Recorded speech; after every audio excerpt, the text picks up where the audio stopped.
Monsieur Nino Kazan Mahon, c'est ça, Karamahon.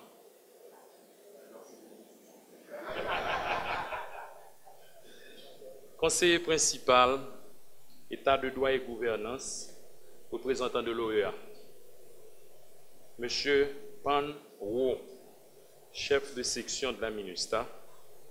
Monsieur Tristan E. Landry, conseiller politique et économique, ambassade du Canada.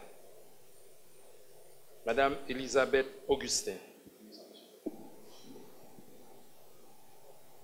Monsieur Saint-Île Parnel Ballan, ambassade de France. Monsieur le directeur général de l'UCREF, Monsieur Baguidi. Monsieur le représentant de l'unité de santé mentale, Monsieur les partenaires de la CONAL, autorités politiques, judiciaires et policières, distingués invités. Il m'échait l'insigne honneur de prendre la parole ce matin en tant que coordonnateur de la Commission nationale de lutte contre la drogue, CONAL, pour souhaiter la bienvenue à tous ceux qui nous ont honorés de leur présence dans le cadre de la présentation des résultats de notre 3e enquête nationale sur la prévalence des drogues en milieu scolaire en Haïti. La cérémonie d'aujourd'hui revêt un caractère particulier, non seulement pour les décideurs politiques, mais aussi pour tous les acteurs qui œuvrent dans le domaine de la lutte contre la drogue dans notre société. Ces résultats, tels qu'ils apparaissent, permettront au bureau de coordination de la CONAL d'avoir une idée plus claire et plus réaliste sur la politique gouvernementale en matière de prévention à l'échelle nationale, tout en mettant l'accent sur les facteurs culturels comme politique d'intervention. Mesdames et messieurs, la 3e enquête nationale en milieu scolaire sur la prévalence et l'abus de consommation des drogues a été menée d'avril à juin 2014 dans 48 institutions scolaires privées et publiques et 23 communes à partir d'un échantillon tiré au hasard par la Commission et par la CONAL et la Commission interaméricaine pour le contrôle et l'abus des drogues, CICAD.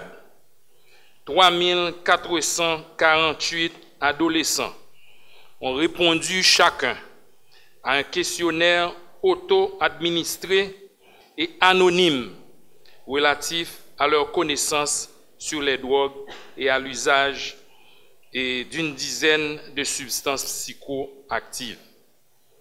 Tout en tenant compte des codes des jeunes, de leurs revendications identitaires, besoin de s'affirmer, culture de l'excès, déni des risques, de leur mode de consommation. L'enquête permet, entre autres, d'étudier certaines caractéristiques portant sur les connaissances, les attitudes, la fréquence de consommation et le comportement en matière de santé. Comme la population ne cesse de croître, un même taux de prévalence représente dans les faits un plus grand nombre de personnes. L'idée n'était pas simplement d'informer, d'alerter et d'adresser les enjeux, mais plutôt d'identifier les moyens et d'encourager ceux qui résistent à la pression des pairs. Mesdames et messieurs, la campagne de prévention cherche en effet à ne plus dénoncer des comportements, mais à renforcer les compétences psychosociales des jeunes et à les inciter à adopter des comportements responsables. L'enquête est conçue également pour fournir des estimations nationales et départementales détaillées sur les conduites et conséquences associées à la consommation d'alcool et de drogue. Ainsi, le sommaire des résultats pour 2014 présente des données pertinentes permettant de comparer les résultats de 2009 à ceux de 2005 afin d'illustrer la façon dont la situation a changé au cours des 9 dernières années. Mesdames et messieurs, disposer de données adéquates et actuelles sur la consommation d'alcool et d'autres drogues est indispensable pour développer des politiques publiques, notamment des programmes sociaux et de santé efficaces. C'est pour répondre à ce besoin crucial que les enquêtes nationales sur la prévalence des drogues se réalisent tous les 4 ans.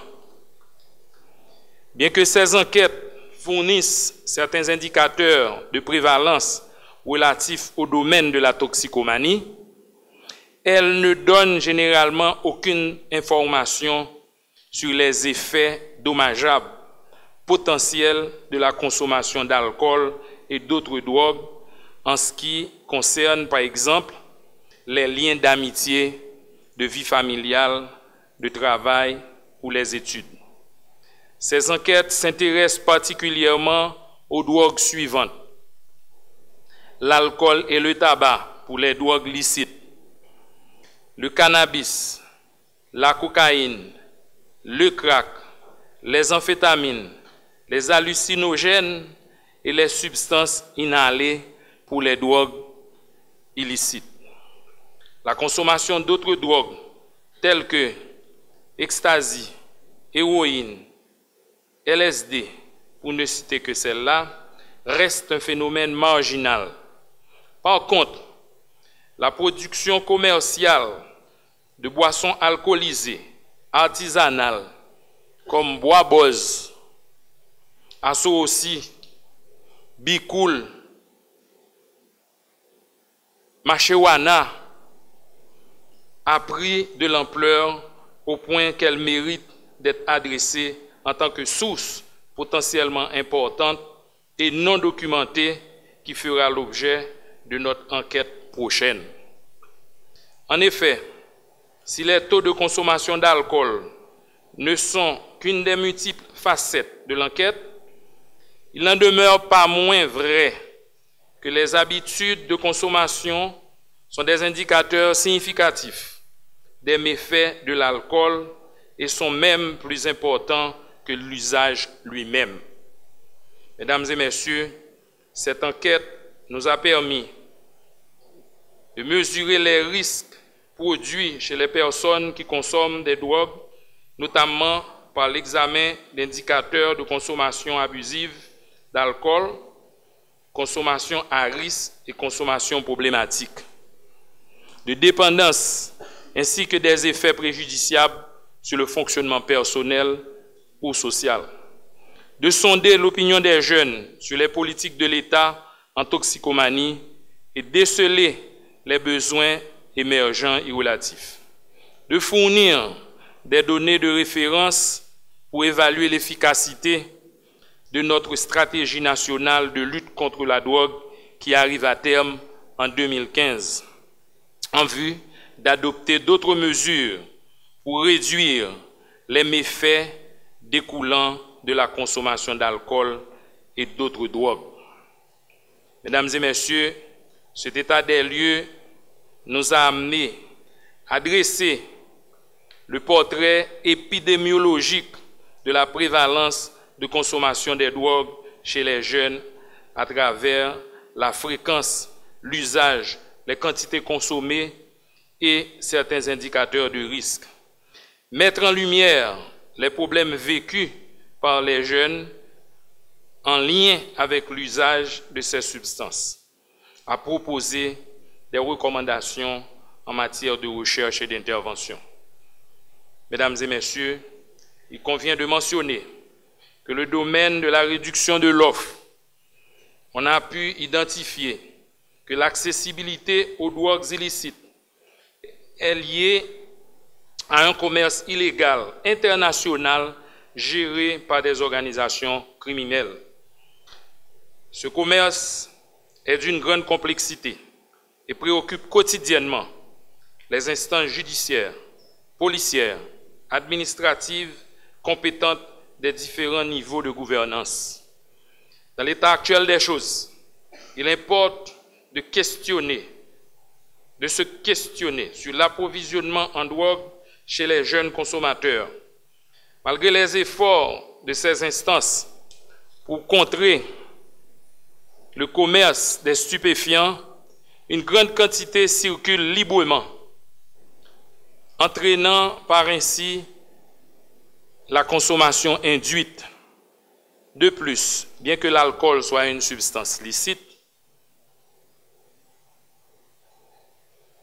et accessible aux jeunes, les conséquences néfastes possibles liées à sa consommation requièrent toute notre attention.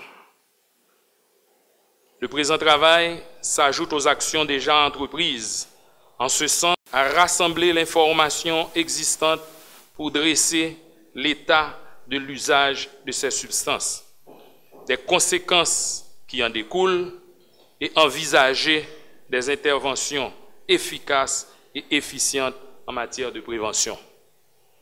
Voilà en substance, mesdames et messieurs, notre grand chantier de travail. Je m'en voudrais de ne pas remercier tous ceux qui, d'une façon ou d'une autre, ont contribué à la réalisation de cette enquête, particulièrement la primature, qui en a la présidence de la CONAL, les cadres de la CONAL, les responsables des différents secteurs, l'OHD, la réduction de l'offre, la réduction de la demande, et la direction exécutive, les membres de mon cabinet et tous ceux qui, d'une façon ou d'une autre, nous ont aidés vraiment à réaliser cette enquête. Chapeau.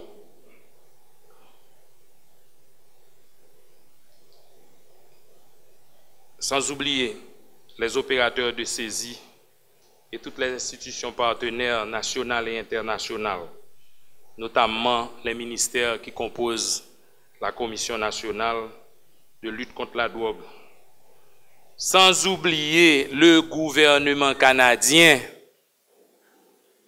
Monsieur Landry, je vous demande très humblement de présenter mes remerciements à l'ambassadrice du Canada en Haïti qui a permis, le gouvernement canadien, qui a permis la réalisation de cette enquête à travers la Commission internationale de lutte contre l'abus des drogues, la CICAD.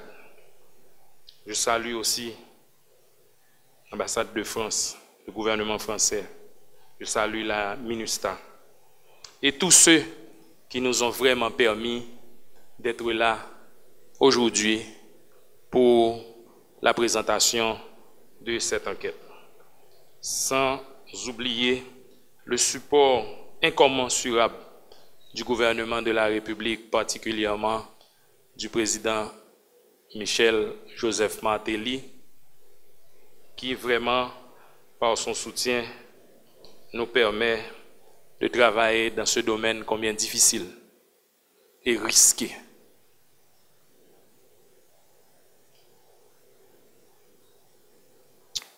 Je présente pour réitérer son engagement à travailler de concert avec les institutions partenaires pour une société saine et idem de drogue pour le bien-être de la patrie commune. D'ores et déjà, je vous présente mes vœux de joyeux Noël et de bonnes et heureuses années 2015 sans drogue. Merci.